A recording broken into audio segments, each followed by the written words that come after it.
Hello, and welcome to episode 113 of Magic Rays of Light, a podcast exploring the world of Apple TV and so much more. I'm your host, Devon Dundee. I'm joined as always by my co-host, Sigmund Judge. Sigmund, we're back. We are, Devon. And I'm so relieved to say that we're back. So nice, actually, looking across to the monitor, being in my normal seat and doing this once again. It has, of course, been a few weeks since the last episode. There's nothing worse than missing a few weeks. The world of Apple TV runs very fast.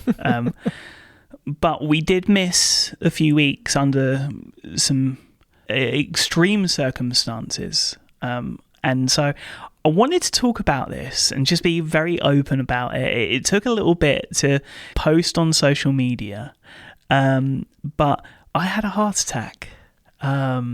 Thankfully, it wasn't every heart attack's serious, but it wasn't a big one.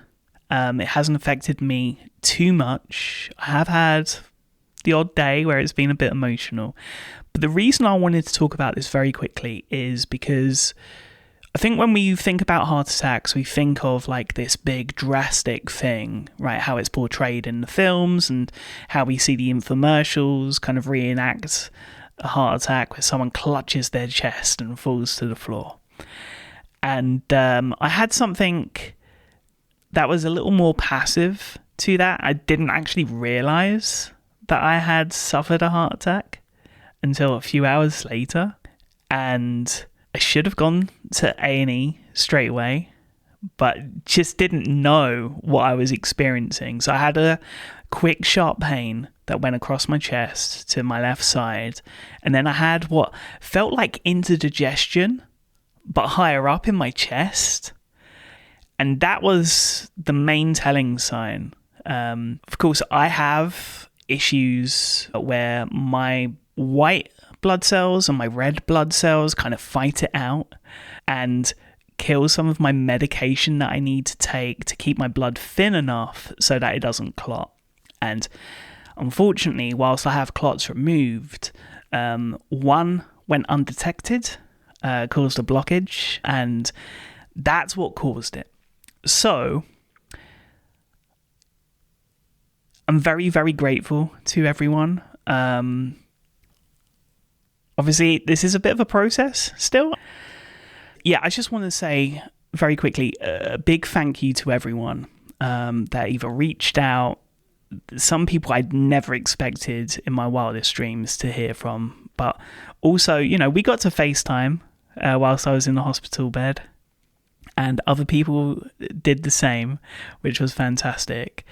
Yeah, that's where I'm at. I don't want to ramble too much, but what I will say is if you wake up and something just doesn't feel right or something feels quite intense, don't ignore it.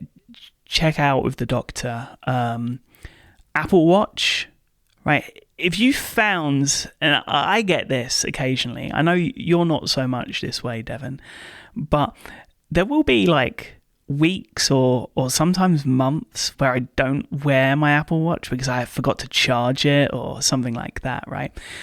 Getting that charging dock stand and re-wearing my Apple Watch recently was somewhat of a godsend, I think, because whilst it didn't detect that I had a heart attack, it did detect that something wasn't right.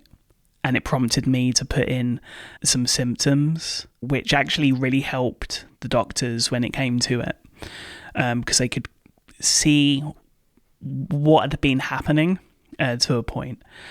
So I wanted to put that out there because, of course, we hear constantly, Apple Watch saved my life and this kind of thing. And, maybe not in a drastic way, but I really do find it to be a life tool now rather than a technology product. I think the other thing is, whilst you're laying there and not feeling very well and having lots of medication and everything else, I've got a bit of a confession to make. I have not been watching any films or TV shows, anything long form. I've been podcasting. Well, I've not been podcasting. I've been listening to podcasts. they have been the best way to kind of escape during all of this. So yeah, I think the thing that is probably the most gutting here, Devon, is that we are going through, I think, one of the strongest eras of Apple Originals that we've had since Apple TV Plus launched. And we've missed a few weeks. So we will be recapping and we will be highlighting some of those series in the coming weeks and months. I mean, again, thank you everyone for your patience. Thank you for your messages. And Devon, you're amazing. Thank you for being there, albeit from the other side of the world. Really, really appreciate it, dude. Well, I want to say thank you for your candor and sharing with everyone your experience. And I want to echo everyone, our listeners, and say we're just very glad that you're okay and that you're getting back to doing what you love to do. And I'm personally, selfishly, really, really happy to be sitting in this chair podcasting with you and catching up on all this awesome Apple Original content and news that we've missed out on. So if you're ready, we want to dive into it? Absolutely. This week, we have not only, finally, our Oscar prediction winners and a particular winner of a film of their choice from the Apple TV app, which I'm really excited to announce. We have details of this year's WWDC, or WWDC, we'll decide later. But we start with our highlight, new Apple Original 2-part documentary, Steve, a documentary in 2 pieces. Steve Martin is one of the most beloved and enigmatic figures in entertainment. We are invited to dive into his extraordinary story from 2 distinct points of view, the past and present, as Martin reflects on how his beginnings led to his unexpectedly fulfilling life today. Good evening and welcome. My name is Steve Martin. It was a cultural phenomenon. He reinvented stand-up. All comedy was political, and I felt that it was time to change that. I am a wild and Being able to witness an artist reinvent himself is quite extraordinary. He's the most idolized comedian ever. The people who like it are wise people, and the people who don't like it are ignorant scum. You like it, didn't you? Oh, yeah. Sure. Right. The 2-part documentary series is directed by Morgan Neville and comes from A24 and Tremello Productions for Apple Original Films, starring, of course, Steve Martin, Finn Wittrock, Martin Short, Tina Fey, Jerry Seinfeld, Eric Idle, Diane Keaton, and, of course, Selena Gomez. Before we get into your thoughts, just very quickly, a really enjoyable and insightful 2-part documentary this was. Both parts very different in tone. The first, of course, about a very driven but insular man who we all saw as the father figure he portrayed in his early 30s in, of course, Father of the Bride, Cheaper by the Dozen. The second part, though, felt very much like Steve turning into the person he portrayed on screen, and his story becoming more about the people around him, right? Him finally being ready to become the family man that he did portray on screen, and of course, finally allowing the many people around him to become part of his story as well. They were my quick takeaways from this. But Devon, what were your thoughts? Because I know you've been looking forward to this. I think you have been drawn more on a connection from, of course, not just his earlier films, but of course his part in Only Murders in the Building, which has been a recommendation of yours a couple of times on this podcast. I think I've recommended every season of Only Murders in the Building each time it comes around, and probably going to continue to do so because I really do love that show, and I feel like that has been just such a great proportion for him, kind of just getting himself out there in a different way as a TV star and, of course, a writer on that show. But I've always been a fan of Steve Martin. You know, growing up, like you said, he's always kind of had that father figure vibe from his films. And so I knew him from that work, but I've never really known anything about his origins, how he got into comedy and performing. And I think really the earliest thing I knew about him was probably Saturday Night Live, which I imagine is probably where a lot of people originally discovered his work and became a fan of his. But learning about his childhood and how he got into performing through magic, I thought that was really cool. And kind of that decade out in the wilderness of stand-up that he experienced before he really had his big break. It was really cool just to see his life through that lens. Of course, I'm referring to the first part of the documentary, Then. Really, this comes in two parts that feel so distinct, but at the same time, I think they go so well together. They're a great pairing. The first half is very, I would say, historical. A lot of found footage type, scan photos of disembodied voiceovers. You don't really see any of the faces of the people who are being interviewed, including Steve himself, who is narrating his whole story, but he never actually appears in modern day in the first half of that film. And you really get a sense of, I would say, probably distance from the first half of that film, which I think reflects the state of his relationships during that time of his life. As you said, towards the latter part of his life is when he really started letting people in more, showing who the real Steve Martin is behind the laughs and the gags and all of that. And that's really what you get a sense of in the second half of the documentary. And now it feels very present and current. There's a lot more footage of his life now. You actually get to see him as he is, today, and where he's living. You see him cooking his breakfast, which again, very reminiscent of his character on Only Murders in the Building as well. But you just get a totally different take on his life and where he's at and his mindset. And the word I would use to describe that second part of the documentary is connected. You see the people that he loves and the impacts that he's had on them in a way that I think feels separate from even his work and is more just him as a person and the people that he's incorporated into his life. So I really appreciated the way that the film series took that structure and used those two parts of his life to inform the style of the film. But again, I think they make a great pairing, and it's great that you can watch them together in this way and get these two kind of distinct but cohesive takes on his life. Yeah.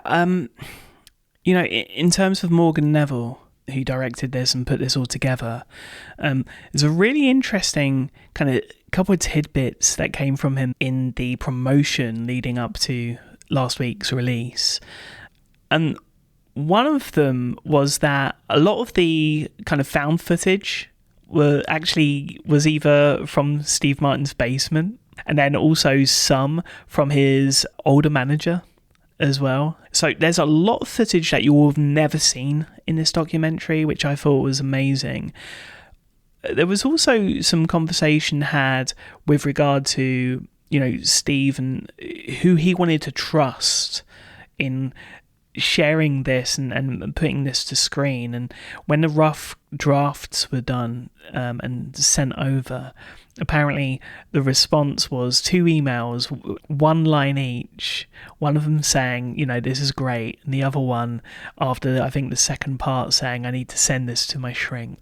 Which, right, that's the perfect kind of response. And what I love about this documentary is that I feel like I finally get to see the real person and not the person I imagined. And I think that's the second time that's happened with a comedian for me. The first time was with Jim Carrey, who we've seen as this kind of wild character on screen.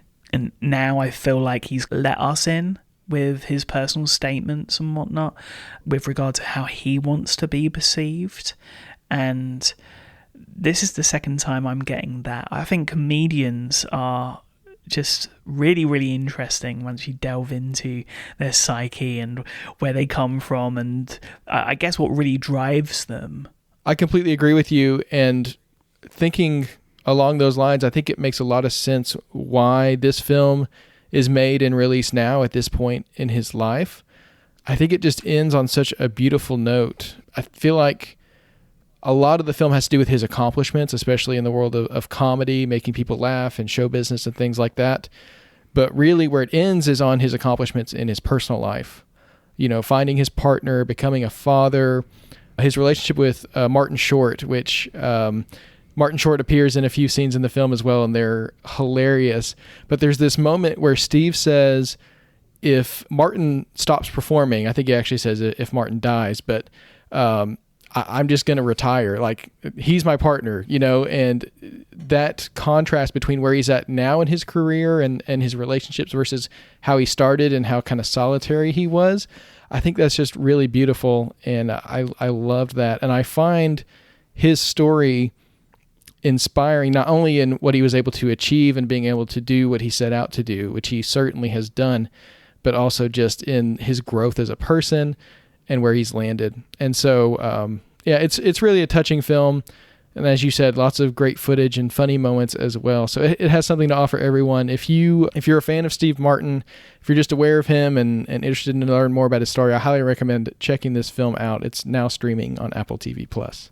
One of the great things about this documentary are, of course, you know, the clips that we get from some of our favourite films. Yeah. Most of them are on the TV app. Let's just very quickly talk about a few films from Steve Martin's back catalogue that we should be checking out or rewatching, as the case may be for us. Okay. Let me start by saying the film gets a little bit into his playwriting career, and I honestly wish we had learned more about that. They talk about his play Wasp, which we see a couple selected scenes from, which is great, but my favorite play of his is Picasso, the Le Panagile, where Picasso, Einstein, and Elvis meet in a bar in France. And really, really great play. I got to be in a performance of it in high school, which it's always had a special place in my heart. So quick shout out to his playwriting career as well. But in terms of films, my favorite Steve Martin film has to be Cheaper by the Dozen. I loved that one growing up. I think that might have been, as a kid, my first real exposure to him. And of course, it had all the kids in it, which was more my touch point growing up, but also seeing him as the dad and his performance and his comedy really coming through there. That's a film I've always loved so much. How about you? I mean, there's a few, right?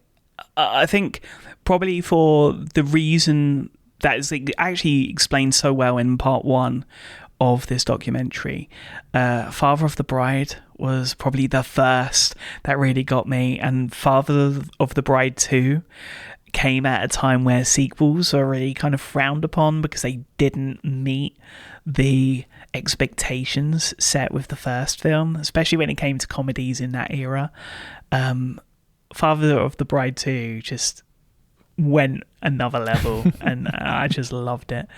Then, of course, you've got Dirty Rotten Scoundrels with Michael Caine. Just one of my favourite comedies ever. If you have not checked it out, I highly, highly recommend it. I recently rewatched that, and there's something about Mary, and there's definitely some influence there from Dirty Rotten Scoundrels. It's just so well put together. But the film that I feel like is still one of the best from Steve Martin's career is The Three Amigos. And the crazy thing about this is you cannot purchase this in the TV app. Oh, which wow. I'm really, really gutted about. It is available on Prime Video, but I've been waiting for years for this to be able to be purchased again.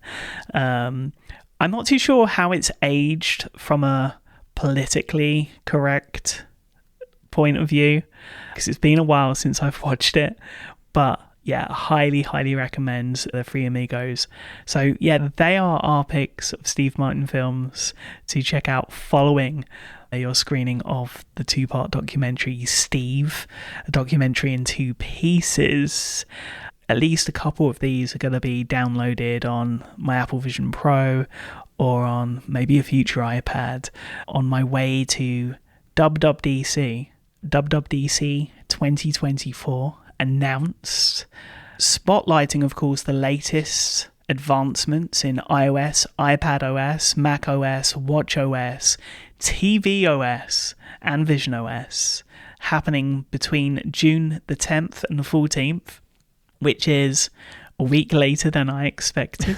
So from a hospital bed, I had to do a bit of a rejig. First off, I've got to ask you, what did you think of the artwork for WWDC? Because right after we heard the cancellation of the Apple Car project, I thought this was possibly an announcement of a VW acquisition. Yeah, the VVVW, I guess. I am a stickler for kerning. It's one of my pet peeves. And when things aren't spaced out properly, it kind of gives me the GBs. But for whatever reason, this is working for me. I like the VVDC logo.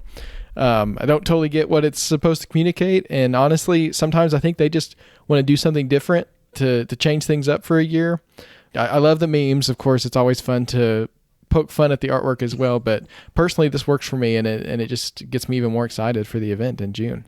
Now, as expected, it will be a fully online affair with an in-person event at Apple Park on opening day. So lots of people will be making the trek out to Cupertino for that, and I'm sure that will be very exciting. They'll also be joined by 50 Swift Student Challenge distinguished winners who'll be invited to Apple Park for a 3-day event. Cool new perk for those who are thinking about getting into the Swift Student Challenge next year. Just know that 50 of those winners are going to be traveling to Apple Park this year. And of course, for those who will be experiencing online, that experience will be available via the Apple Developer app, via the Apple Developer website, or the brand new Apple Developer YouTube account. This is a really cool addition to the lineup this year. Apple have said they're going to be posting session videos on YouTube, which of course is where a lot of people like to experience videos. And of course, with tools like Play, it's a really great option for curating things as well. So you can actually check out that channel now. We'll link it in the show notes. There's sessions from last year. But I think this is a great addition to the online offering to have this YouTube option as well. I think also, I don't know what the use case is unless you're an Apple developer for the developer app, because I do feel like a lot of tools just kind of get lost in the fold a little bit. And of course, those new videos each day are going to make their way into the suggested kind of like spotlight area of YouTube, and therefore get more eyes on them. So yeah, I think this is a great move. In terms of what we're hoping for this year from a tvOS perspective, we're going to share some hopes for the direction of Apple.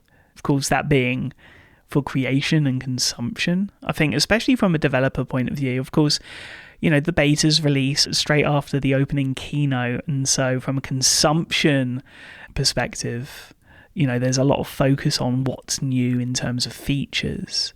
But from an Apple TV perspective, of course, there's lots of enhancements and advancements that we hope to see. But of course, resources are limited and there are constraints there. But where do you want Apple to focus for tvOS and Apple TV this year? I think the big thing that I'm hoping for, and this would be really beneficial for me on a consumption side if developers really latched onto this, is some kind of TV kit offering from Apple. You know, they love their kits. They love to give developers these tools that they can use to kind of incorporate into their apps and even build new apps. But something I've been thinking about lately is just the treasure trove of information that Apple's sitting on when it comes to films and TV shows, you know, casts and creators and where things are available. I mean, that information's really valuable. Getting it from other sources can be costly, and, you know, it costs money to put it all together. And it's great to have in the TV app. I appreciate having access to it all there. But if there were integrations between that database and the TV app and other apps that third-party developers put in together, I think that could be really beneficial and could really help, again, with consumption, making the most of your time with Apple TV and the other Apple devices that you're consuming on. Having information about my up next queue in other apps, my watch history being available in a privacy-conscious way, obviously, as Apple always does. But opening up some of that information in the TV app, making it more accessible to developers, I think that could be a really interesting direction that Apple could go, and I would love to see that this year at WWDC. The other thing I'm really thinking about, and I know a lot of us are thinking about it as well, is spatial video. I want to see Apple continue to push that technology. Of course, it's in its infancy now. There's so many different ways it's going to continue to grow.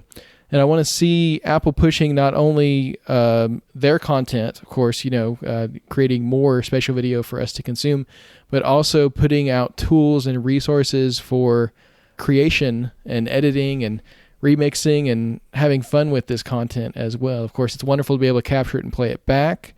In the long term, we'd like to be able to do even more with it. And so I'm interested to see not only what Apple's first-party offerings are there, but what kind of tools they can give to developers to be able to incorporate spatial video technology into their apps as well. So those are kind of the two things that I'm really thinking about going into WWDC. Of course, we'll have our full predictions and all that fun stuff before too long, but those are the two big things that I'm looking forward to and hoping for, at least. What about you? Very quickly, first off, of course, I love both thoughts because we share them. And we talked about the first, especially with Roman from the sequel a while back, right? In terms of what could an app like his be given from Apple to really kind of go to the next level and improve the experience. Because one thing I feel that is kind of missing from streaming right now from the big players and their streaming boxes and sticks is that everyone's kind of on the same path. There isn't really much competition in terms of innovation and thoughts, and maybe that kind of competition and that innovation has to come from the developer community, and to be able to have that within Apple's garden, you have to give those kind of tools. When it comes to innovation, I think my main hope really is that Apple do something to really set themselves apart from everyone else. So you were talking about remixing. I agree, but I want to see some kind of remixing when it comes to the films in my purchase library. I want to be able to pick scenes and maybe have a playlist from all of my purchased content. One thing over the last few weeks is I've not wanted to watch a film in full, but I've wanted to just watch select scenes that, make me really happy, or maybe, scenes that I just want to analyze quickly before I go to YouTube and maybe watch the making of that scene. I just want to see our purchase libraries become more useful for not just on a consumption level, but for creatives that really want to kind of dig deeper into it. And then, of course, things that we've talked about before, focus on shared viewing at home, offline downloads for increased audio video quality from the perspective of Apple's carbon emissions efforts. But also, I think that's where hopefully Apple will tell the story when it comes to artificial intelligence and machine learning on Apple TV. Right? If it can figure out what we're watching together as well, and download that ahead of time. Maybe there is a way of enhancing the audio, especially when it comes to offline downloads, or maybe there are enhancements that they can use with artificial intelligence and machine learning. And really, less of a focus on Apple TV Plus and subscriptions.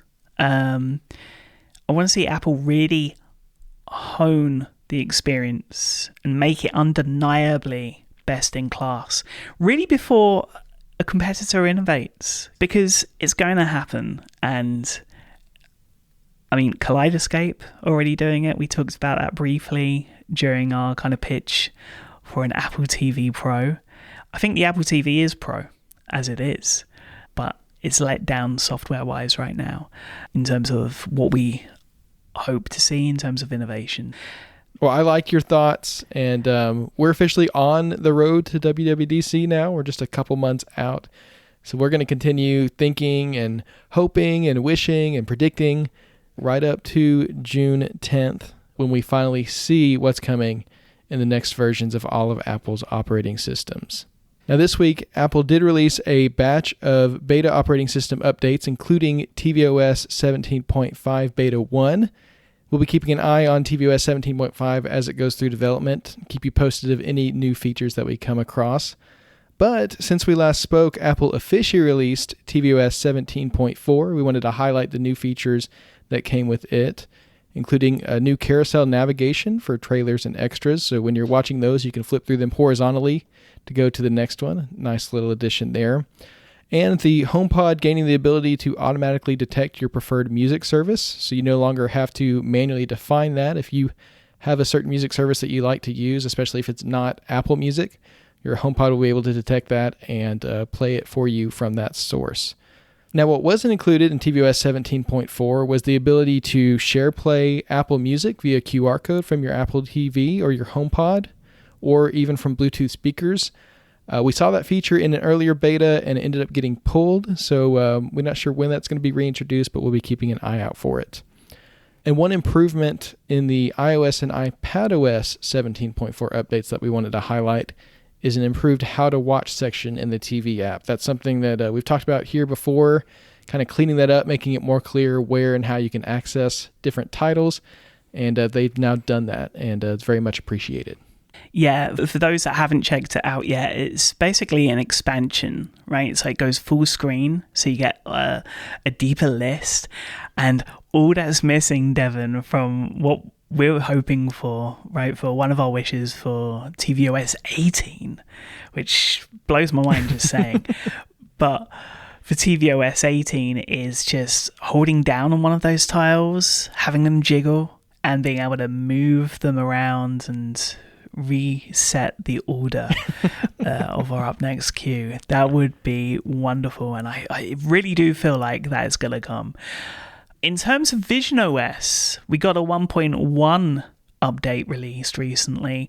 That included improved personas, which are still in beta, of course, the option to anchor closed captions to the playback control when watching Apple Immersive video, improvements to Virtual Keyboard and Mac Virtual Display, support for iMessage contact key verification, mobile device management for enterprise, captive network support, shortcut improvements including clipboard options, and no more need for closing every window when opening an app with a shortcut. And finally, Spatial Persona Beta is rolling out, allowing personas to be freely placed within your environment. I can only imagine where you're going to place me in your living room, Devon, when we get around to it. I think you're going to end up sitting on my entertainment center, Sigmund. That seems like an appropriate place for you to hang out. Perfect. I have not yet had really too much heads-on experience with visionOS. One of the things that I thought whilst in hospital was going to be something that was going to be fantastic was putting on Apple Vision Pro and really just kind of disappearing somewhere. There was one evening where I had to do that because there was some pretty serious stuff happening in the shared room. It was a little bit too heavy for me in the state that I was in. One experience I did have, a quick experience, quicker than I think either of us expected, on Apple Vision Pro was the 2023 MLS Cup highlight documentary. More of a highlight reel, I would say. There was lots of hype about this last month. Had us all very, very excited. So there was a fair bit of promotion there. It was made as a big deal. But when it finally released, not only did the MLS Cup highlight package release as a 5-minute short of sorts, but it also came with very little fanfare. You can't even really search for it in the TV app on Apple Vision Pro. It's just there next to the Experience Immersive highlight reel that we've all checked out, those of us that have Apple Vision Pro. And given the release and the amount of production time behind this, I was surprised to see that this came out in the form that it did on the opening day of Major League Baseball's season. I'm just going to very quickly say I was kind of disappointed with this. Not just in terms of length. There are a few moments here that we'll get into that are still jaw-dropping, and you're still getting a taste of what's hopefully to come with immersive video and Apple Vision Pro, but it felt like a taster as opposed to something that was really fully fleshed out. And what I mean by that is there's some fantastic effects here, but there wasn't really a moment where I felt immersed in immersive video, because this is edited together very much like a 2D experience, I would say. The thing I would compare this to, when talking about experience immersive, each scene gives you enough time to kind of look around, get your bearings, and then be able to experience whatever's coming at you. Even though there are quite quick edits, this just felt really intense and really all over the place for me. But I think you're maybe a little more positive on it. Yeah, I mean, I totally hear what you're saying, and I agree with you. It's a little bit jarring at first, just how rapid some of the cuts are. Something we talked about with previous Apple Immersive Video is the way it dwells on moments and really gives you an opportunity to take it in, but also kind of get a couple different perspectives on it, which I really appreciate. And this, it is much more like you're watching the highlight reel from a soccer game, right? It's cut to the goal, it's, cut back to the crowd, and then it is a little bit disorienting, especially at first. I do feel like, and maybe it's because I was warned beforehand, so I went in expecting it, I was able to get my bearings after a minute or so, which again, that's 20% of the video because it was only 5 minutes long. But I do feel like I was able to kind of get a feel for the pace and understand, okay, I only have so long to really find where the action's going to be and figure out what I want to look at. And so I don't know. I feel like probably I could watch it again and see a totally different experience because I was missing so much. But I do feel like I was able to kind of lock in on where I felt like the video wanted me to be watching. When it's right behind the goal, someone's about to take a shot, and so to pay attention there. But it was something that took me a minute to get into. But once I got into it, I do feel like I had an experience of being there that I couldn't have gotten any other way. Not necessarily that I, of course, experienced the whole game, but that excitement, the energy of being in the stadium and in the locker room afterwards, I do feel like I got a taste of that. And I would call that immersion in a way. I feel like I did end up connecting with it. And what really got me and helped me really feel like I was there in a sense was actually some of the more ambient and atmospheric elements. Above the stadium, there were fireworks going off, and that was really cool to see. I ended up looking up instead of looking at the field for parts of it, but I really did feel like I was watching fireworks, and that effect was incredibly cool. Of course, aided by the spatial audio as well coming out of the Apple Vision Pro. There was a moment where I couldn't tell if it was rain or like some kind of smoke or dust or something. Something came across the camera, and it really just felt like it was coming across my view. I really felt like that was just, there was some kind of particle floating in front of me. That was really cool. And then at the end, when the confetti goes off and you're just kind of standing in the middle of it and looking around at all this confetti, that I was just like, okay, I'm standing on a field and I'm surrounded by confetti. That was a cool moment. So for me, I mean, of course I enjoyed the shots and, getting to see the players do their thing, but those ambient parts of it actually were what made me feel even more immersed.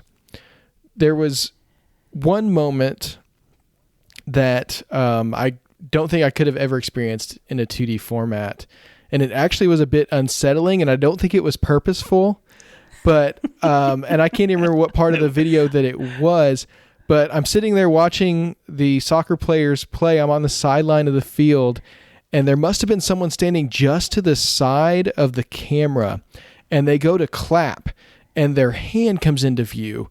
And I literally thought someone had put their hand on my shoulder. I'm sitting alone in my bedroom, and I get the physical sensation of someone putting their hand on my shoulder, and I jumped.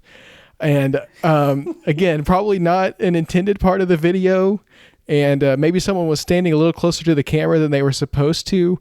But again, it was just like the power of immersive video. I was like, wow, that was a really unique experience for sure.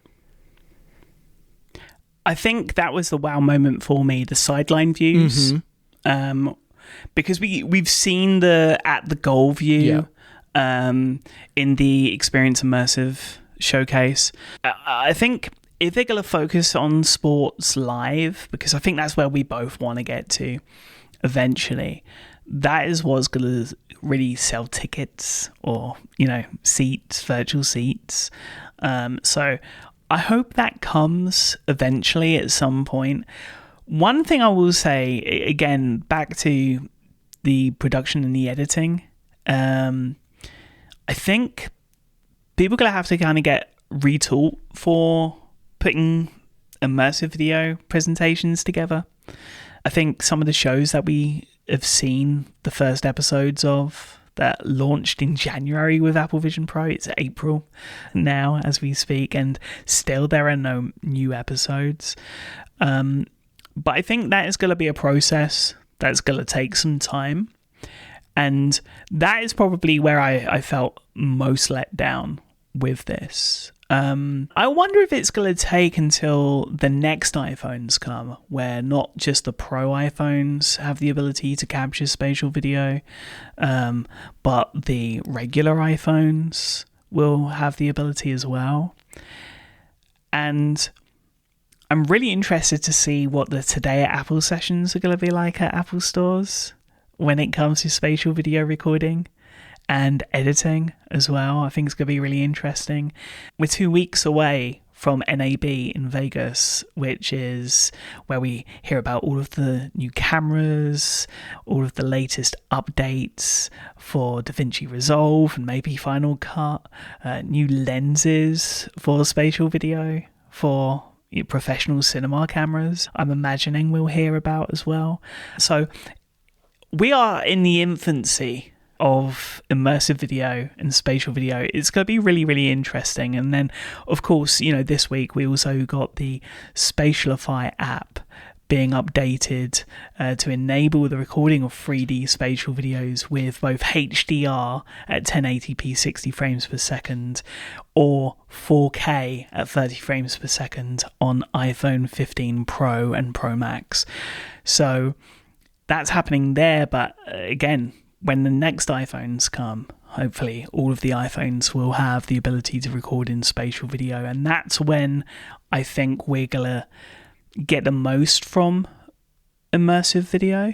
But I think, beyond sports, if you think of just the production costs of capturing sports in the first place, right, they're crazy.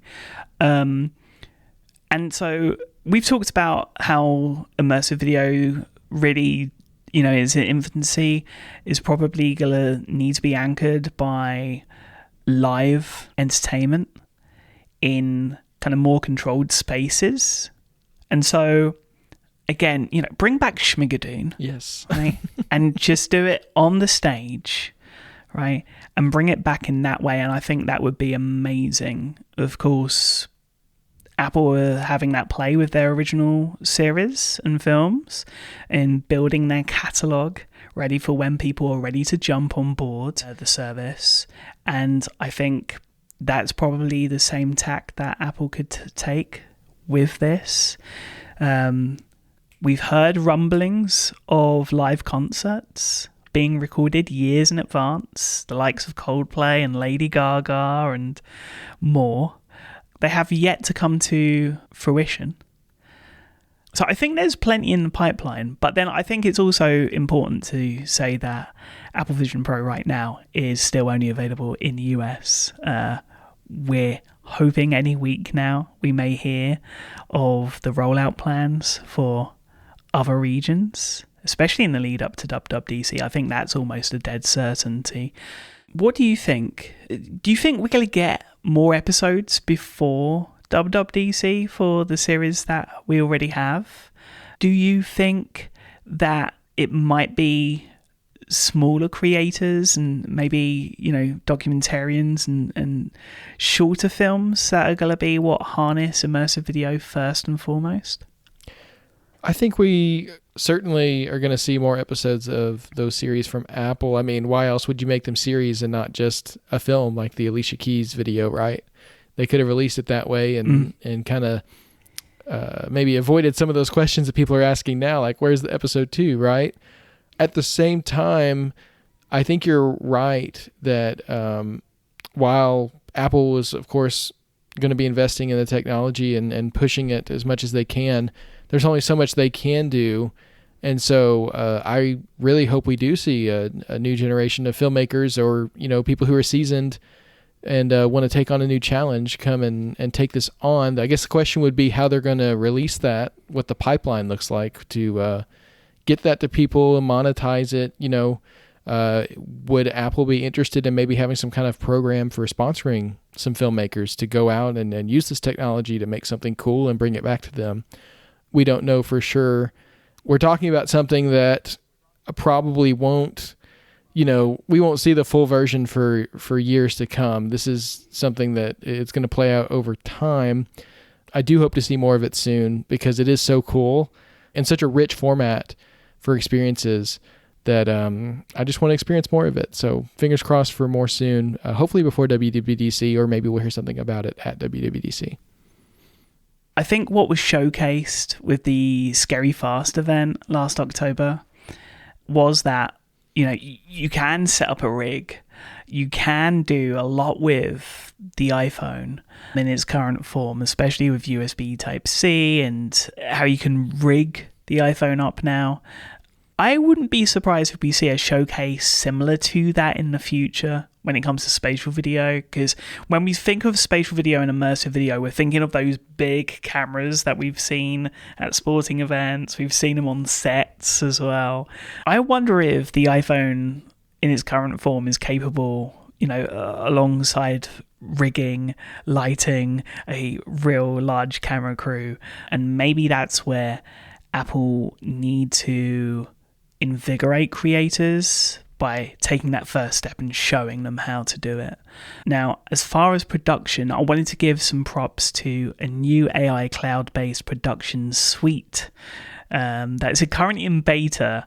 It's a startup called Strada. It's founded by the former global senior vice president of innovation at Frame.io, Michael Cioni, alongside his brother and former director of resource planning at Netflix, Peter Cioni, whose videos on YouTube have been incredibly exciting and very interesting.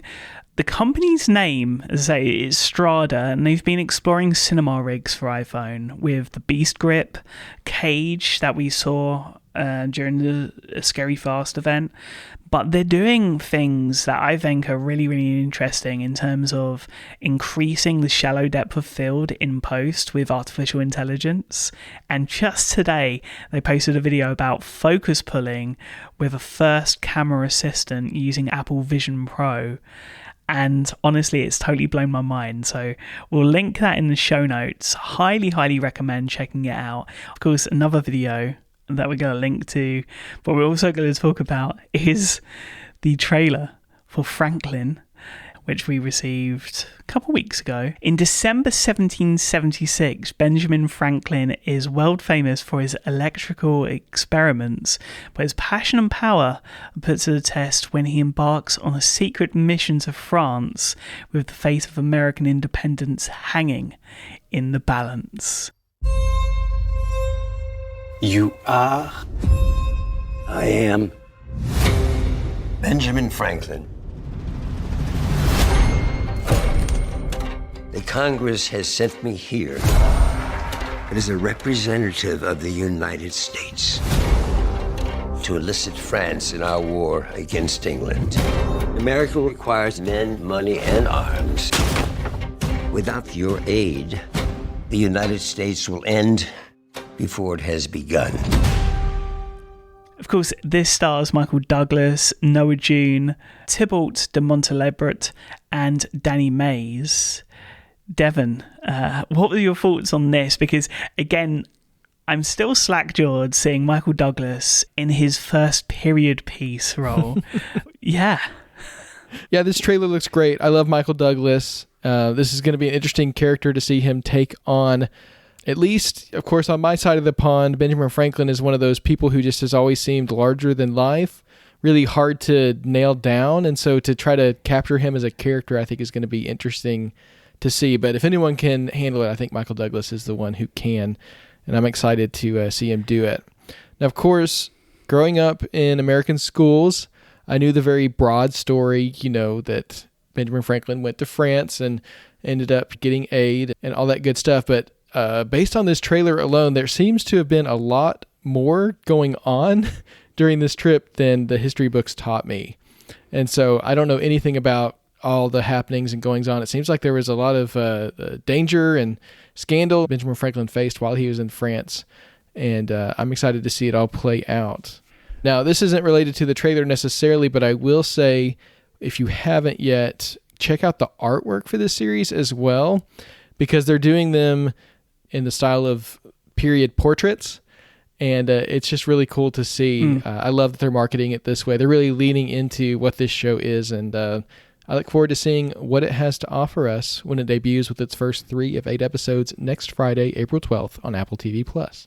This week we also saw the second season trailer for Jane, which is coming April 19th. That looks fantastic in itself. But we also got even more release news. The Big Cigar will make its global debut Friday, May 17th on Apple TV+. It is a limited drama series starring Andre Holland and tells the incredible true story of Hollywood revolution meeting social revolution.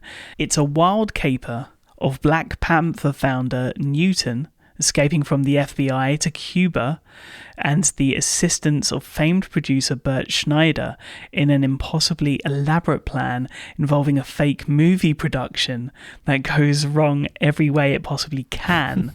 And for a first look at the show, you can check it out in the show notes. Of course, the cast on this is endless, so we'll leave you to be surprised.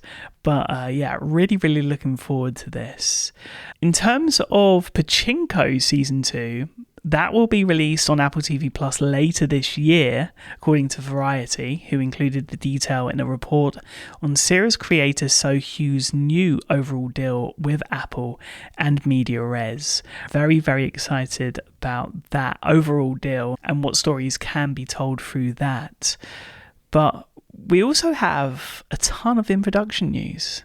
Yeah, let's start with Rob McElhenney, who donned a tunic and went to X to announce that Mythic Quest Season 4 is currently in production. He didn't seem very happy about the costuming they had chosen for him, but it seems like he's on board with whatever they're up to over at Mythic Quest.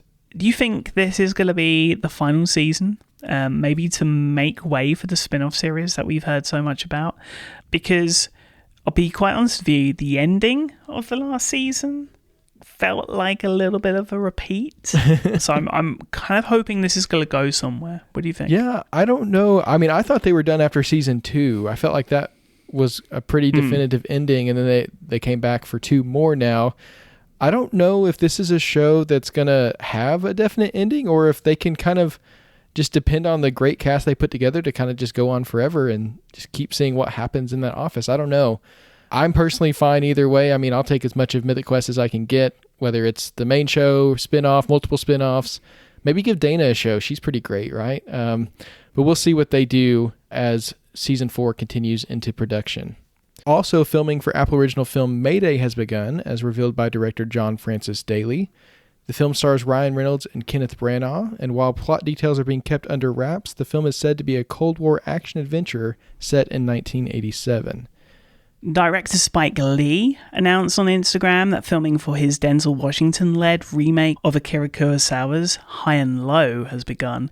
We also learned that Jeffrey Wright and Ilfanesh Hedera have joined the cast of the film.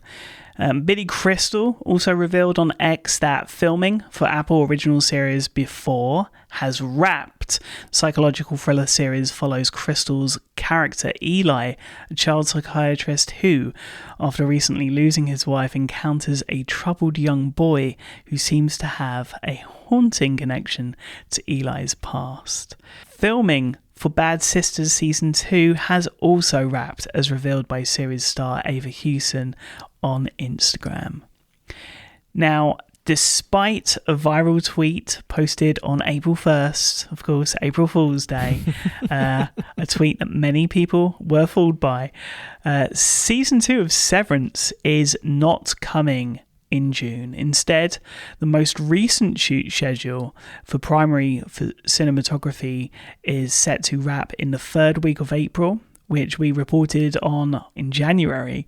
Based on the post-production timescale of Season 1 being roughly 5 months, we can hopefully expect a release in the full winter time, hopefully October, November of this year. Fingers well and truly crossed, Devon. Certainly. I think the reason so many people fell for that is because we're all just so eager for more Severance. Really can't wait for Season 2 of that show. Another show that I'm excited is going to be getting a Season 2 is The Last Thing He Told Me. We'll be returning for a second season on Apple TV+. Based on the upcoming sequel to Laura Dave's novel, which is due out next year, the new season will see the return of series stars Jennifer Garner, Nikolaj Coster-Waldau, Angourie Rice, and David Morse. Aaron Zellman has come aboard as co-showrunner alongside Josh Singer, with Lauren Neustadter, Reese Witherspoon, and Jennifer Garner executive producing. The first season follows Hannah Hall, a woman who must forge a relationship with her 16-year-old stepdaughter Bailey in order to find the truth about why her husband has mysteriously disappeared, and is currently available on Apple TV+. Owen Wilson will lead and executive produce a new comedy series from Apple Studios, created, written, and executive produced by Jason Keller and directed by Jonathan Dayton and Valerie Faris. The comedy follows an over-the-hill ex-pro golfer whose career was derailed prematurely 20 years ago after he gets fired from his job on Indiana's sporting goods store and his wife walks out on him. Price hedges his bets entirely on a troubled 17-year-old golf phenom. This is reportedly scheduled to go into production last September, according to the Cinemaholic, but production was delayed by the ongoing strikes. Hopefully no more strikes ahead. But of course, we'll keep you updated on that. And finally, Annie Weissman is returning to Apple TV Plus with an adaptation of Araminta Hall's novel Imperfect Women, starring and executive produced by Elizabeth Moss and Kerry Washington. An unconventional psychological thriller is examining a crime that shatters the lives of a decades-long friendship of 3 women. Imperfect Women is a mystery complicated by perspective that explores guilt and retribution, love and betrayal, and the compromises we make that alter our lives irrevocably. As the investigation unravels, so does the truth about how even the closest relationships can change over time. Elizabeth Moss and Kerry Washington is just a casting combo that you can't deny, Sigmund. I'm really looking forward to this one. Speaking of casting news, we have lots and lots of awesome casting news to catch up on. Foundation has rounded out its cast for Season 3, adding a slew of actors including Cherry Jones, Leo Bill, Brandon P. Bell, Yutha Wong-Loi Singh, Cody Fern, Sanov Carlson, and Tomas Lamarcus. Additionally, Pilu Asbak will take over the role of the Mule, previously played in Season 2 by Michael Perbanst. A fun little tidbit about Foundation is that it's also being adapted into a multi-genre mobile game entitled Foundation Galactic Frontier from developer FunPlus. If you're interested in learning more about that game, you can register to receive updates on the game's website, which we'll link in the show notes. Back to casting, Cameron Diaz and Matt Bomer are set to star opposite Keanu Reeves in Apple original film Outcome, from director Jonah Hill, Apple Studios, and Strong Baby Productions. The dark comedy follows Reef, a damaged Hollywood star who must dive into the dark depths of his past to confront his demons and make amends after he is extorted with a mysterious video clip. Also in casting, Journey Smollett and John Leguizamo will star opposite Taron Egerton in upcoming Apple original series Firebug from creator Dennis Lehane and director-executive producer Kerry Skoglund. The series follows a troubled detective and an enigmatic arson investigator as they pursue the trails of two serial arsonists. Amanda Peet, Mark Tallman, Hoon Lee, and Lena Hall will star opposite John Hamm in Your Friends and Neighbors, with Craig Gillespie on board to direct the first 2 episodes. The drama series follows Coop, a recently divorced hedge fund manager who, after being fired, resorts to stealing from the wealthy residents in his Tony upstate New York suburb in order to keep his family's lifestyle afloat. These petty crimes begin to invigorate him until he breaks into the wrong house at the wrong time.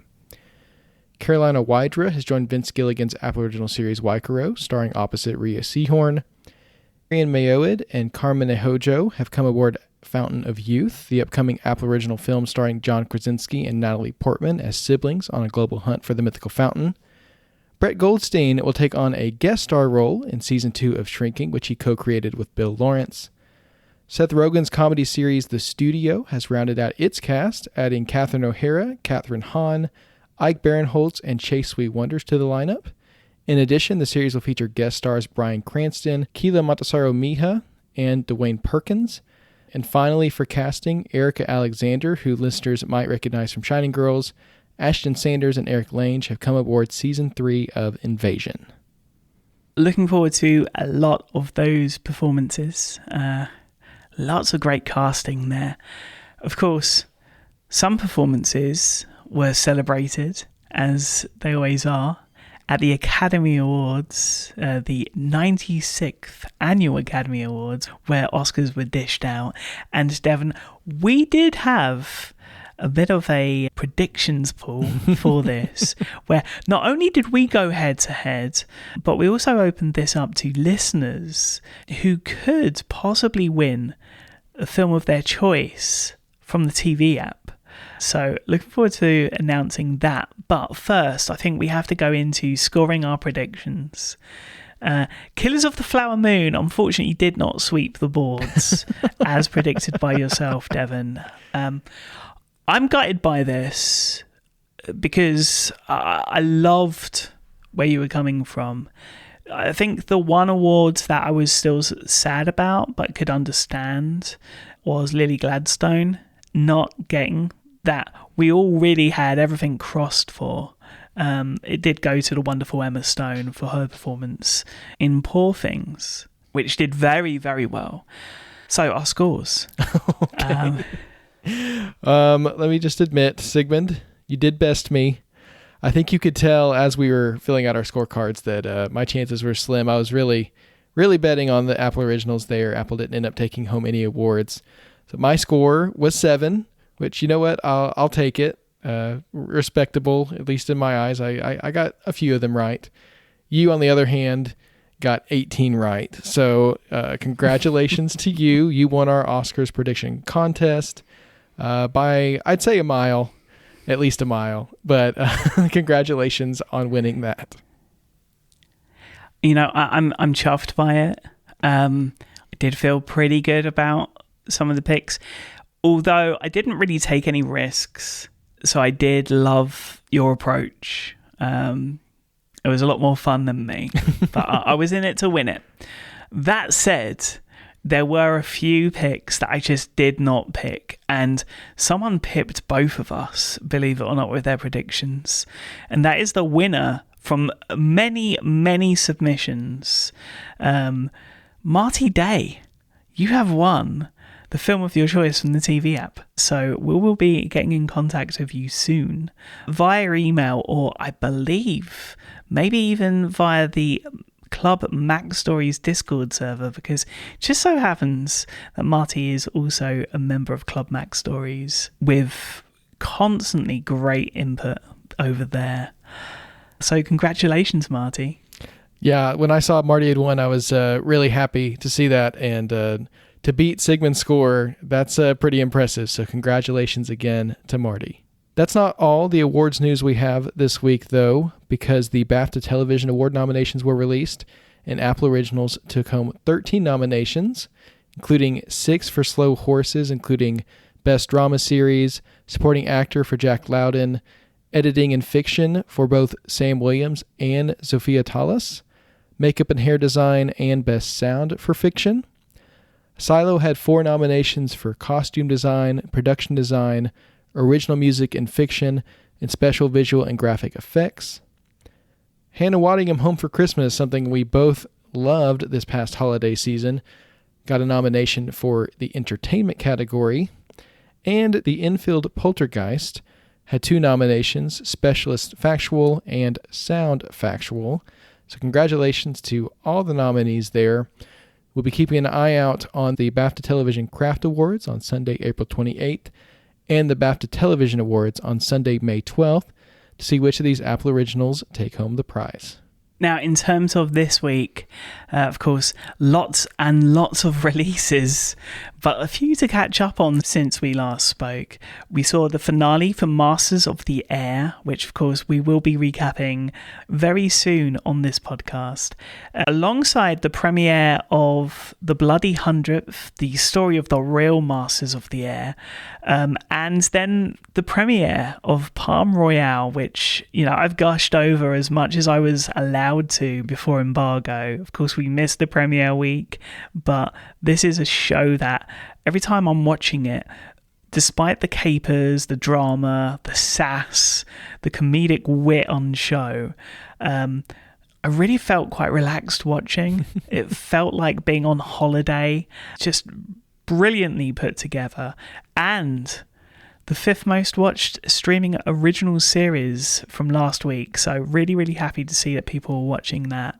Of course, we also saw the return of Fraggle Rock Back to the Rock with its Season 2 premiere, and the finale to The Dynasty New England Patriots, which came alongside the news that Apple has signed an overall deal with the show's director and executive producer, Matthew Hammercheck. We saw the finale for The Completely Made Up Adventures of Dick Turpin. That came and went very quickly, Devon. Alongside the finale of Constellation, which I cannot wait to recap with you, Devon, because I went way ahead on this. So really, really looking forward to that conversation. In terms of Apple Arcade, though, thumbs and fingers have been waggling, haven't they, Devon? That's right, and they were doing so in 3D because Apple Arcade added 3 new spatial games, including Alto's Odyssey, The Lost City, Gibbet Beyond the Trees, and Spire Blast. Spire Blast being a game that you can actually place within your environment, kind of on a table, and play it there, which I thought was a really, really neat way to adapt that game. There was also an update to Synth Riders, adding Game Center support, and updates to a bunch of other Apple Arcade titles, including Football Manager, Snake I.O., Sudoku, Cooking Mama Cuisine, Solitaire Stories, What the Golf, and Fruit Ninja Classic. So as always, lots and lots to catch up on Apple Arcade. In terms of films, we got a collection update, at least in the United States, for Apple TV Plus this month. Exclusive to North America, we got 29 new titles available in the US, some through the end of April and others through the end of May. They include The Godfather and The Godfather Part 2, the first 3 John Wick films, Dunkirk, Crazy Rich Asians, Anchorman, one of my favourites, honestly, one of my all-time favourite comedies, Ghostbusters, Inception, and Transformers Dark of the Moon, also available in 3D on Apple Vision Pro. Very, very cool. So that's everything that we've caught up on. But today we have not only the finale for The New Look, which, again, is a show that has absolutely captivated me. Cannot wait to recap that because I feel like when we initially touched on this, we just talked about the first few episodes, and so much changes in this story, and really it goes to places I wasn't expecting it to go. But we also get the second season premiere for Loot, which is a comedy that we both loved so much. It's a comedy that in recent months I've had on in the background and I'm just enjoying as my comfort watch. So I'm really kind of caught up on all of the characters. But for you specifically, I know there is a particular dynamic that you wanted to focus on. Part of the show that I loved so much during season 1 was the dynamic between Nicholas and Howard, played by Joel Kim Booster and Ron Funches. Thought they were just hilarious together. The way they are so different, but they complement each other so well, and their friendship is so genuine.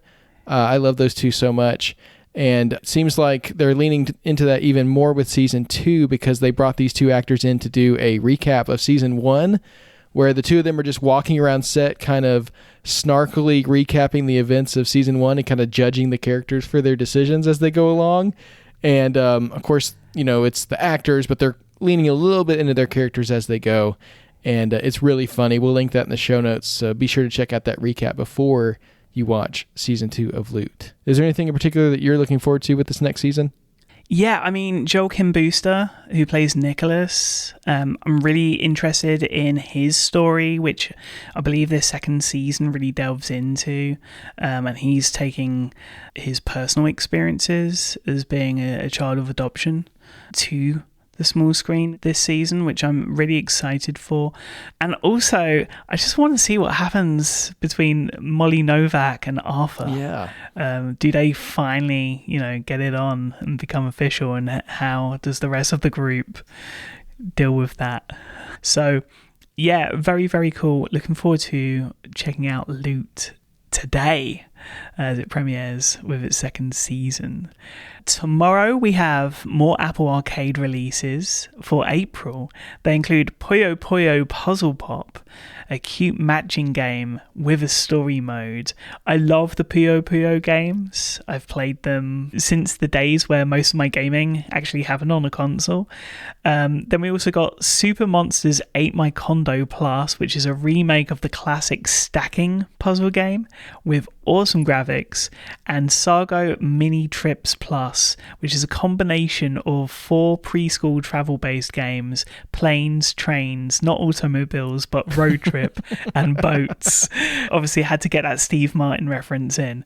When it comes to Apple Originals this week, we really end on quite a high on Friday. Yeah, there's some great releases coming on Friday, including a new episode of Manhunt and a new episode of The Reluctant Traveler, as well as the debut of Apple Original film Girl State, which we'll be diving into next week. The big release this Friday, though, I think has to be the debut of Apple Original series Sugar, which stars Colin Farrell. We didn't do a full highlight on it this week, but I wanted to share just a little bit about it. An enigmatic private detective struggles with personal demons as he investigates the disappearance of a Hollywood producer's beloved granddaughter. This one's interesting to me because it's kind of a noir, but it's told in a modern way. And I got some of those vibes from the trailer, but having seen the first episode, you really can see those elements come through. And I'd say that those elements, while I think a lot of times nowadays we see them done in like a cheesy way, kind of as a parody, this is very serious, the approach that it takes to it. And I think it actually works. I think that really does rely on Colin Farrell's performance as Sugar to carry that. And so I think it does a really good job. It keeps you on your toes. The editing is interesting in this one. There's this recurring use of this editing technique where you'll be watching the end of a scene and then the conversation for the next scene starts as a voiceover. And it's really, really jarring the first time you see it. And then it's just cool. You're just along for the ride with Sugar at that point. And so it's a lot of fun. I enjoyed the first episode, and this is a genre I've not spent a ton of time with, but seeing it come to the modern era in this way, I think is really cool to see. So be sure to check out Sugar when it premieres this Friday on Apple TV+. Now, of course, after catching up with all of those originals, and as we have mentioned with Palm Royale having its success, many people that are listening are probably watching on a week-to-week basis, which I think is really, really exciting. But once you've caught up on everything, of course, there are sports to watch. On Friday, we have, of course, the second week of the returning MLB Friday Night Baseball every week on Apple TV+, where during the regular season, you can enjoy a double header in the TV app, as well as the daily MLB Big In show and MLB This Week and more. The Friday Night Baseball schedule for the first half of the season will be linked in the show notes. But for this week, we have the New York Mets at Cincinnati Reds at 6:30 p.m. Eastern, followed by Houston Astros at Texas Rangers at 8 p.m. Eastern. And for those returning or new subscribers, you can receive a 2-month free trial of Apple TV Plus for those who want to give Friday Night Baseball and Apple TV Plus a try.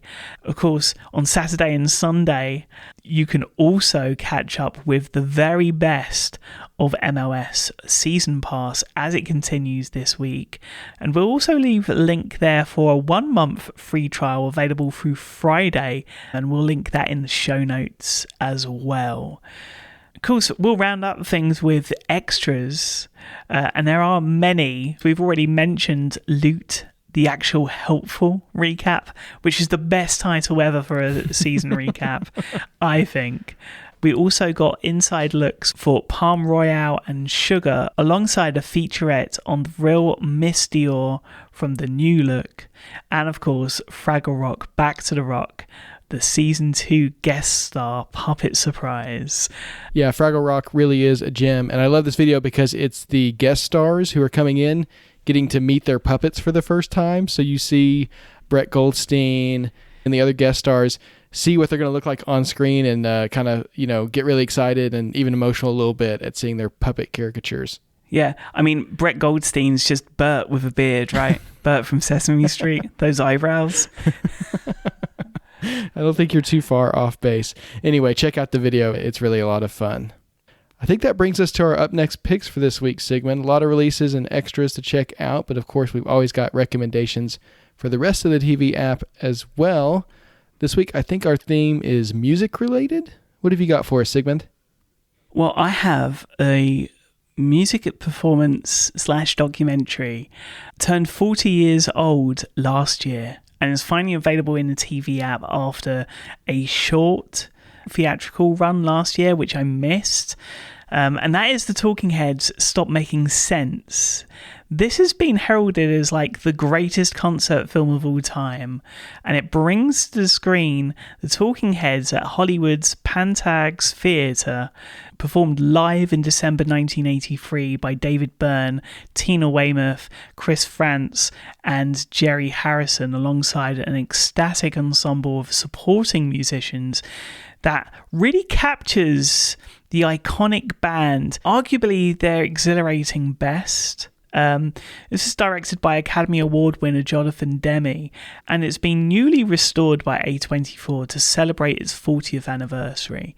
Now, I've got to be honest, I'm kind of a latecomer to the Talking Heads and David Byrne, who of course we saw appear on the Everything Everywhere All at Once soundtrack. I got introduced to David Byrne and the Talking Heads, who of course I'd heard on the radio every now and then, through American Utopia, which is like a more of a stage play of sorts, performance of the best David Byrne and Talking Heads hits, and that was directed by the great Spike Lee, who of course has his High and Low remake in production for Apple right now. So they are going to be both my picks. Stop Making Sense, which is new to the TV app, newly restored, really fantastic, and the sound is just out there with Atmos. And of course the David Byrne American Utopia documentary from 2021. They're my picks. We said we're going to go down a music route. We've talked about this a couple of times because this was a recommendation previously from you. Then I had to watch it over Christmas, and I'm still waiting for it to be available for purchase in the TV app so that it can be added to my collection as a late Christmas gift from you.